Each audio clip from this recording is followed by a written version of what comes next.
लेकिन बावजूद उसके भी मैंने चौटाला साहब से विशेष रूप से आग्रह करके भाभी नैना चौटाला को डबवाड़ी से चुनाव लड़वाने का काम किया था। जहां चुनाव लड़वाया वहीं उन्हें उस चुनाव के अंदर विजयी वहां के लोगों ने बना करके कहीं अपनी आस्था इंडियन नेशनल लोकदल पार्टी के प्रति करने का काम किया। साथियों, जहां उनकी जिम्मेवारी बनती थी कि जिन लोगों ने उनके ऊपर विश्वास किया था आने वाले समय में फिर जब कभी चुनाव हो वहीं से लड़ना चाहिए था, वहां से चुनाव इसलिए नहीं लड़ रहे थे, उन्हें इस बात का एहसास हो गया था कि अगर गलती से डबवाड़ी से नॉमिनेशन फाइल कर दिया तो फिर डबवाड़ी विधानसभा क्षेत्र के लोगों के साथ जिस ढंग से तुमने वायदे करके विश्वासघात किया, वो उस विश्वासघात का बदला आप लोगों से लेने का काम करेंगे। इसलिए डबवाड़ी छोड़ करके बारडा में आ गए। बारडा के लोगों में खास करके महिलाओं के बीच में जाकर के कहा करते थे कि यहां पानी बड़ी तंगी है। अभी मेरे पास एक दरखास्त दी किसी ने, 4 गांव के लोगों ने डिमांड करी कि हमारे यहां से जो नहर गुजर रही है उसमें पाइपलाइन लगाई जा रही है। उस दरखास्त में लिखा था कि अगर इस पाइपलाइन के जरिए ये पानी आगे चला गया तो इन 4 गांव के लोग जो हैं पीने के पानी से भी मशरूम हो जाएंगे। उन्होंने लिखा था कि आप हमारी इसमें मदद करें। जहां यहां पीने के पानी की दिक्कत है, किल्लत थी, वहां हरी चुनरी चौपाल के नाम पे कार्यक्रम करके महिलाओं को बरगड़ाया जाता था। कहा जाता था कि माताओं और बहनों आप एक बारी साथ दे दो, जो मटके आपके सर पे हैं ये मटके उतरवा करके आरओ का पानी आपके गांव में देने का काम करें। आरओ का पानी मिल गया होगा आपको, मटके तो उतर के होंगे सर से। तो जब आवा उनकी बात तो पूछ लियो वो हमारे मटके कहां लेगी, पूछ लोगी कि नहीं पूछ लोगी?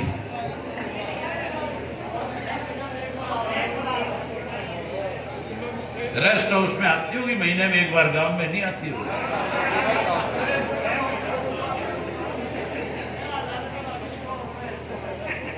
जहां साथियों आज आपको रोकने की कोशिश करी गई, जहां आज आपको यहां आने से रोकने के लिए तरह तरह के हथकंडे अपनाने की कोशिश की गई। बड़ौदा का उपचुनाव हो रहा है, अभी मुझे वहां ज्यादा समय लगाना पड़ रहा है। जैसे ही बड़ौदा का उपचुनाव खत्म हो जाएगा, सबसे पहले बारडा विधानसभा क्षेत्र के गांव गांव का कार्यक्रम बनाऊंगा।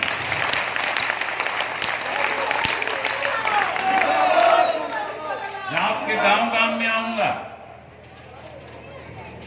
वहीं साथियों इस सरकार ने 9 महीने में किस तरह के घोटाले किए, एक एक घोटाले की पोल खोल करके लोगों को अवगत कराने का काम करूंगा। जो 9 बड़े घोटाले हुए, अगर उनकी मैं विस्तार से चर्चा करूंगा तो बहुत लंबा समय लग जाएगा। आपके इलाके में धान नहीं होता है, हमारे यहां धान का जो इलाका है हरियाणा प्रदेश के अंदर अंबाड़ा से लेकर के पलवल तक का जो एरिया है, जो ऊपर के 9 जिले हैं, चाहे वो अंबाड़ा है, कैथल है, यमुनानगर है, करनाल है, उसके बाद सोनीपत है, पानीपत है, उसके ऊपर जहां पलवल का एरिया आ जाता है, वहां का किसान धान की खेती करता है। सरकार धान का समर्थन मूल्य तय करने का काम करती है। केंद्र की सरकार की तरफ से समर्थन मूल्य तय किए जाते हैं। हर साल किसान को समर्थन मूल्य के हिसाब से धान का पैसा मिलता था, लेकिन जब से इस प्रदेश के अंदर भारतीय जनता पार्टी की सरकार बनी, सरकार बनने के बाद जहां समर्थन मूल्य से पैसा बढ़ करके मिलना चाहिए था, जिस भाजपा ने वायदा किया था कि हम स्वामी राथन की रिपोर्ट को लागू करेंगे, जिस भारतीय जनता पार्टी ने देश के किसानों से कहा था कि आपकी फसल की लागत मूल्य से 50% आपको ज्यादा देंगे, उसी भारतीय जनता पार्टी की सरकार ने धान की खेती करने वाले किसान को 250 से 300 रुपया नमी के नाम पे उसका काट करके कम दे करके उसके साथ लूट मचाने का काम किया। सबसे पहला घोटाला धान का हुआ और धान के बाद दूसरा जो घोटाला हुआ वो गेहूं को लेकर के सरकार ने घोटाला करने का काम किया। अब की बार जब आप मंडी में गेहूं बेचने जा रहे थे, सबसे पहले किसान का और आढ़ती का आपसी संबंध खराब हो, इसके लिए सरकार की तरफ से इस लॉकडाउन के अंदर फैसला लिया गया कि अब की बार सारी की सारी गेहूं जो किसान के ऑनलाइन खरीदी जाएगी। ऑनलाइन का मतलब था कि आढ़ती का आपका रिश्ता खत्म हो जाए। जो आपका एटीएम था जिससे आप किसी वक्त रात को जाकर के पैसे लेकर के कहीं अपनी दिक्कत कठिनाई को दूर कर सकते थे, आपका रिश्ता खराब करने के लिए ऑनलाइन की बात कही गई। जब ऑनलाइन खरीद की बात चली तो आढ़ती ने अपनी दुकान का शटर डाल दिया, ताला लगा दिया, क्योंकि आढ़ती को आढ़त मिलनी नहीं थी, इसलिए उसने दुकान खोलने की बजाय बंद कर दी। जब उसने अपनी दुकान बंद करी, वही किसान के सामने सबसे बड़ी समस्या ये आ गई थी कि मैं अपनी गेहूं कहां लेकर के जाऊं, किसकी दुकान के आगे ले जाकर के इस गेहूं को डाल करके बेचने का काम करूं। जब साथियों गेहूं खरीदी नहीं जा रही थी, लोग परेशान हो रहे थे, किसान और व्यापारी दोनों इस सरकार से दुखी थे। जहां कांग्रेस पार्टी की जिम्मेवारी बनती थी, क्योंकि आज मेन विपक्ष की जो पार्टी है वो कांग्रेस पार्टी है, उस कांग्रेस पार्टी के लोगों ने लोगों के बीच में जाकर के सरकार को जहां मजबूर करना चाहिए था, कांग्रेस के लोग अपने घरों में बैठ करके एसी चला करके टीवी में खबरें पढ़ रहे थे, देख रहे थे।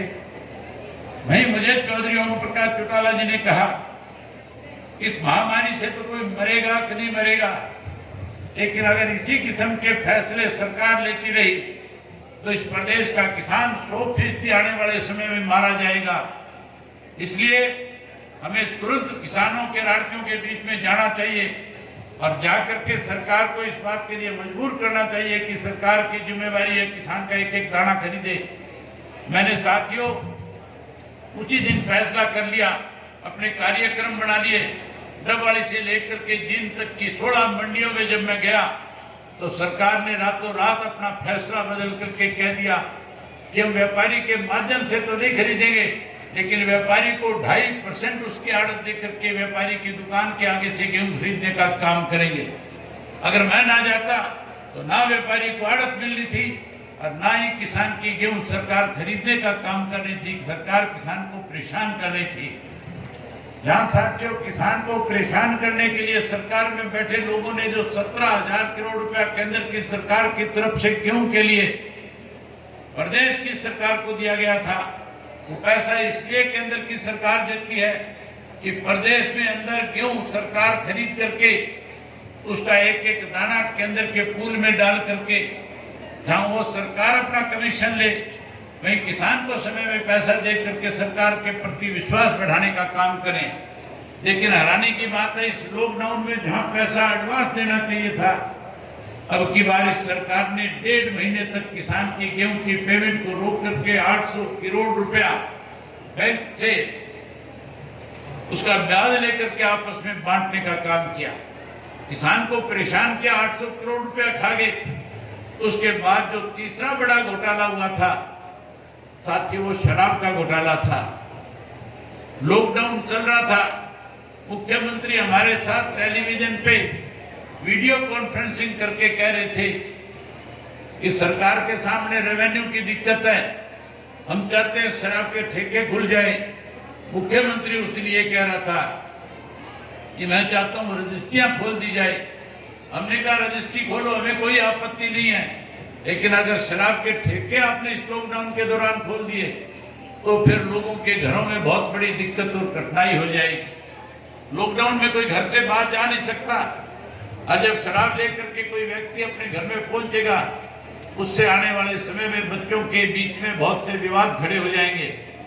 मैंने मजाक के रूप में मुख्यमंत्री से कहा था, मुख्यमंत्री जी आपको तो इसलिए चिंता नहीं है कि आपके घर में ना कोई बच्चा है, ना कोई विवाद है, आपको कोई कठिनाई नहीं है, इसलिए आप इस बात की चिंता नहीं कर रहे। शराब के ठेके नहीं खुले, लेकिन साथियों पूरे प्रदेश के अंदर जो 100 रुपए की बोतल बिकनी चाहिए थी वो 500 रुपए में बेच करके शराब का माफिया खड़ा इस प्रदेश में किया गया।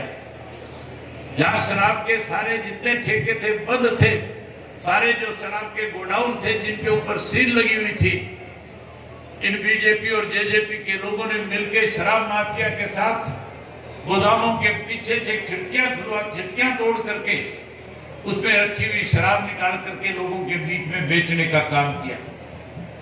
वहीं उसके बाद चौथा घोटाला हुआ था सरसों बेचने वाले किसान के साथ। राजस्थान से सरसों लाकर के हरियाणा प्रदेश के सरकारी गोदामों में रख दी। आज भी हरियाणा प्रदेश के किसान की 17,000 बोरी सरसों की उनके घरों में पड़ी हुई है। इसी तरह चने में हुआ, इसी तरह रजिस्ट्रियों के अंदर किया गया। जहां ये सारे काम, ये 9 घोटाले इन्होंने किए, वही साथियों उसके साथ साथ एक नया अध्यादेश और जारी करने सरकार जा रही है। वो एक ऐसा अध्यादेश है, 3 नए अध्यादेश के अंदर की सरकार लेकर के आई। अगर वो अध्यादेश इस देश में लागू हो गए तो फिर मान करके चलो किसान को अपनी जमीन बेचने पे मजबूर होना पड़ेगा। 3 ऐसे अध्यादेश हैं जिस अध्यादेश में पहले में लिखा हुआ है, जो केंद्र की सरकार लेकर के आई है, उसमें लिखा है कि किसान की जो फसल है, जो खाद्यान्न पदार्थ हम पैदा करते हैं, जो पहले हम अपने आढ़ती को बेच करके अपने घर का गुजारा चलाया करते थे, जिसको कोई भी आदमी स्टॉक नहीं कर सकता था, जिसको कोई ब्लैक में बेच नहीं सकता था, जिस कीमत जो आपको दी जाती थी उसी कीमत पे बेचनी पड़ती थी। अब उस नए कानून को, जो पुराना जो कानून था जो सन 1955 में बना था, उसको खत्म कर दिया। अब आपके खेत में होने वाली फसल जो है सरकार खरीदने की बजाय आपको इस बात के लिए मजबूर करेगी कि आप बड़ी बड़ी एजेंसियों के साथ आने वाले समय में एक एग्रीमेंट के तहत अपनी फसल जो है बेचने का काम करोगे। ये जो मंडियां, ये जो दुकानें आज आपके सामने हैं, इन दुकानों का 1 साल के बाद कोई महत्व नहीं रह जाएगा, सारी मंडियां खत्म हो जाएगी। जहां मंडी खत्म करेंगे वही किसान को अपनी फसल बेचने के लिए एग्रीमेंट करना पड़ेगा, अपनी फसल बोने के लिए। बड़ी बड़ी कंपनियों के साथ जब आपके एग्रीमेंट होंगे, जब आप उनसे ऑनलाइन अपनी खेती के एग्रीमेंट बना लोगे, जब उस पर साइन कर दोगे, उसमें लिखा होगा साथियों, जो आज आपको मिनिमम सपोर्ट प्राइस मिल रहा है, ये मिनिमम सपोर्ट प्राइस आने वाले समय में सरकार खत्म करने जा रही है। वहीं आपकी फसल आप मंडी में ना ले जा सको, इन मंडियों को बंद करेंगे। उसके साथ साथ बड़ी बड़ी कंपनियों के साथ एग्रीमेंट करके आपको अपनी फसल देनी पड़ेगी।